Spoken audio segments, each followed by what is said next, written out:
Introduction. Why do we need this book? Every era has its claims to uniqueness. But while the experiences of the past 3 generations, that is, the decades since the end of the Second World War, may not have been as fundamentally transformative as those of the 3 generations preceding the beginning of the First World War, there has been no shortage of unprecedented events and advances. Most impressively, more people now enjoy a higher standard of living and do so for more years and in better health than at any time in history. Yet these beneficiaries are still a minority, only about a fifth of the world's population, whose total count is approaching 8 billion people. The second achievement to admire is the unprecedented expansion of our understanding of both the physical world and all forms of life.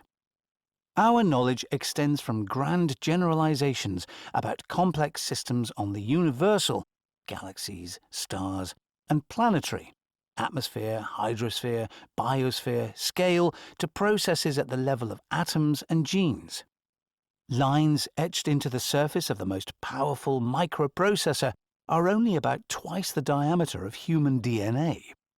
We have translated this understanding into a still expanding array of machines, devices, procedures, protocols, and interventions that sustain modern civilization, and the enormity of our aggregate knowledge and the ways we have deployed it in our service is far beyond the comprehension of any individual mind. You could meet real Renaissance men on Florence's Piazza Signoria in 1500, but not for too long after that. By the middle of the 18th century, 2 French savants, Denis Diderot and Jean-Léron d'Alembert, could still gather a group of knowledgeable contributors to sum up the era's understanding in fairly exhaustive entries in their multi-volume Encyclopédie ou Dictionnaire raisonné des sciences, des arts et des métiers. A few generations later, the extent and the specialization of our knowledge advanced by orders of magnitude, with fundamental discoveries ranging from magnetic induction, Michael Faraday in 1831, the basis of electricity generation, to plant metabolism, Justus von Liebig, 1840, the basis of crop fertilization, to theorizing about electromagnetism, James Clerk Maxwell, 1861, the basis of all wireless communication. In 1872, a century after the appearance of the last volume of the Encyclopédie, any collection of knowledge had to resort to the superficial treatment of a rapidly expanding range of topics, and 1.5 centuries later, it is impossible to sum up our understanding even within narrowly circumscribed specialities. Such terms as physics or biology are fairly meaningless labels, and experts in particle physics would find it very hard to understand even the first page of a new research paper in viral immunology. Obviously, this atomization of knowledge has not made any public decision-making easier. Highly specialized branches of modern science have become so arcane that many people employed in them are forced to train until their early or mid-30s in order to join the new priesthood. They may share long apprenticeships, but too often they cannot agree on the best course of action. The SARS-CoV-2 pandemic made it clear that disagreements among experts may extend even to such seemingly simple decisions as wearing a face mask. By the end of March 2020, 3 months into the pandemic, the World Health Organization still advised against doing so unless a person was infected, and the reversal came only in early June 2020. How can those without any special knowledge take sides or make any sense of these disputes that now often end in retractions or the dismantling of previously dominant claims? Still, such continuing uncertainties and disputes do not excuse the extent to which most people misunderstand the fundamental workings of the modern world. After all, appreciating how wheat is grown, Chapter 2, or steel is made, Chapter 3, or realizing that globalization is neither new nor inevitable, Chapter 4, are not the same as asking that somebody comprehend femtochemistry, the study of chemical reactions at timescales of 10 to the minus 15 seconds. Ahmed Zewail, Nobel Prize in 1999. or polymerase chain reactions, the rapid copying of DNA, Kary Mullis, Nobel Prize in 1993. Why then do most people in modern societies have such a superficial knowledge about how the world really works? The complexities of the modern world are an obvious explanation. People are constantly interacting with black boxes, whose relatively simple outputs require little or no comprehension of what is taking place inside the box. This is as true of such ubiquitous devices as mobile phones and laptops. Typing a simple query does the trick, as it is of mass-scale procedures such as vaccination. Certainly the best planetary example of 2021, with typically the rolling up of a sleeve being the only comprehensible part. But explanations of this comprehension deficit go beyond the fact that the sweep of our knowledge encourages specialization, whose obverse is an increasingly shallow understanding, even ignorance of the basics. Urbanization and mechanization have been two important reasons for this comprehension deficit. Since the year 2007, more than half of humanity has lived in cities, more than 80% in all affluent countries, and unlike in the industrializing cities of the 19th and early 20th centuries, jobs in modern urban areas are largely in services. Most modern urbanites are thus disconnected not only from the ways we produce our food, but also from the ways we build our machines and devices. And the growing mechanization of all productive activity means that only a very small share of the global population now engages in delivering civilization's energy and the materials that comprise our modern world. America has only about 3 million men and women, farm owners and hired labor, directly engaged in producing food. People who actually plow the fields, sow the seeds, apply fertilizer, eradicate weeds, harvest the crops. Picking fruit and vegetables is the most labor-intensive part of the process, and take care of the animals. That is less than 1% of the country's population.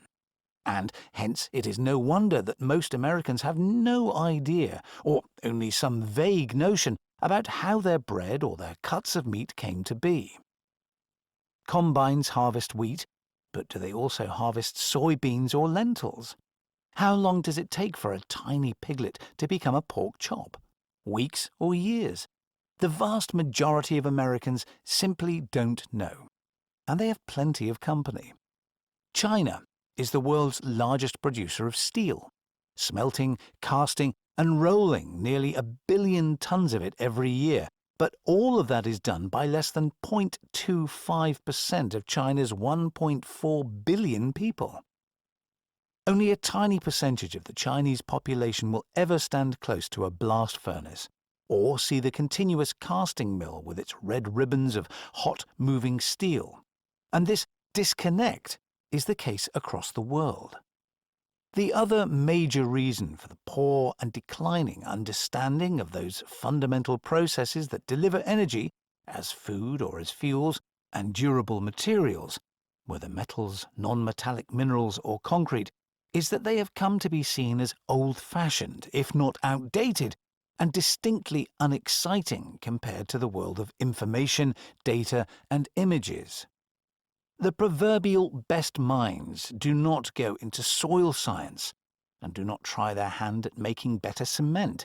Instead, they are attracted to dealing with disembodied information, now just streams of electrons in myriads of microdevices. From lawyers and economists to code writers and money managers, their disproportionately high rewards offer work completely removed from the material realities of life on Earth. Moreover, many of these data worshippers have come to believe that these electronic flows will make those quaint old material necessities unnecessary. Fields will be displaced by urban high-rise agriculture, and synthetic products will ultimately eliminate the need to grow any food at all. Dematerialization, powered by artificial intelligence, will end our dependence on shaped masses of metals and processed minerals, and eventually we might even do without the Earth's environment. Who needs it if we're going to terraform Mars? Of course, these are all not just grossly premature predictions. They are fantasies fostered by a society where fake news has become common and where reality and fiction have commingled to such an extent that gullible minds, susceptible to cult-like visions, believe what keener observers in the past would have mercilessly perceived as borderline or frank delusion. None of the people listening to this book will relocate to Mars. All of us will continue to eat staple grain crops grown in soil on large expanses of agricultural land, rather than in the skyscrapers imagined by the proponents of so-called urban agriculture. None of us will live in a dematerialized world that has no use for such irreplaceable natural services as evaporating water or pollinating plants.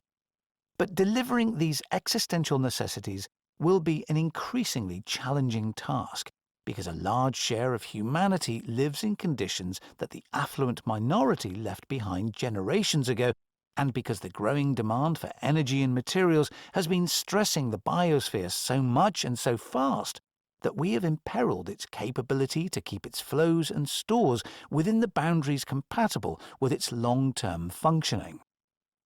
To give just a single key comparison, 2020, the average annual per capita energy supply of about 40% of the world's population, 3.1 billion people, which includes nearly all people in sub-Saharan Africa, was no higher than the rate achieved in both Germany and France in 1860.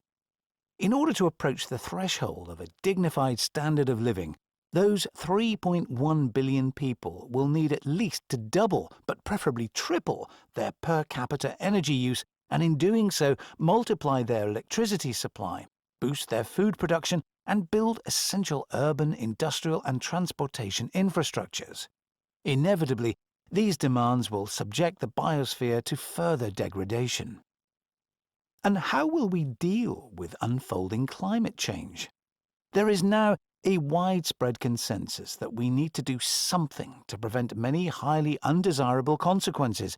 But what kind of action, what sort of behavioral transformation would work best?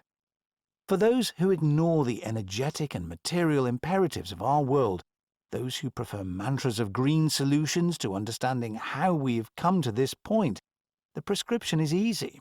Just decarbonize. Switch from burning fossil carbon to converting inexhaustible flows of renewable energies.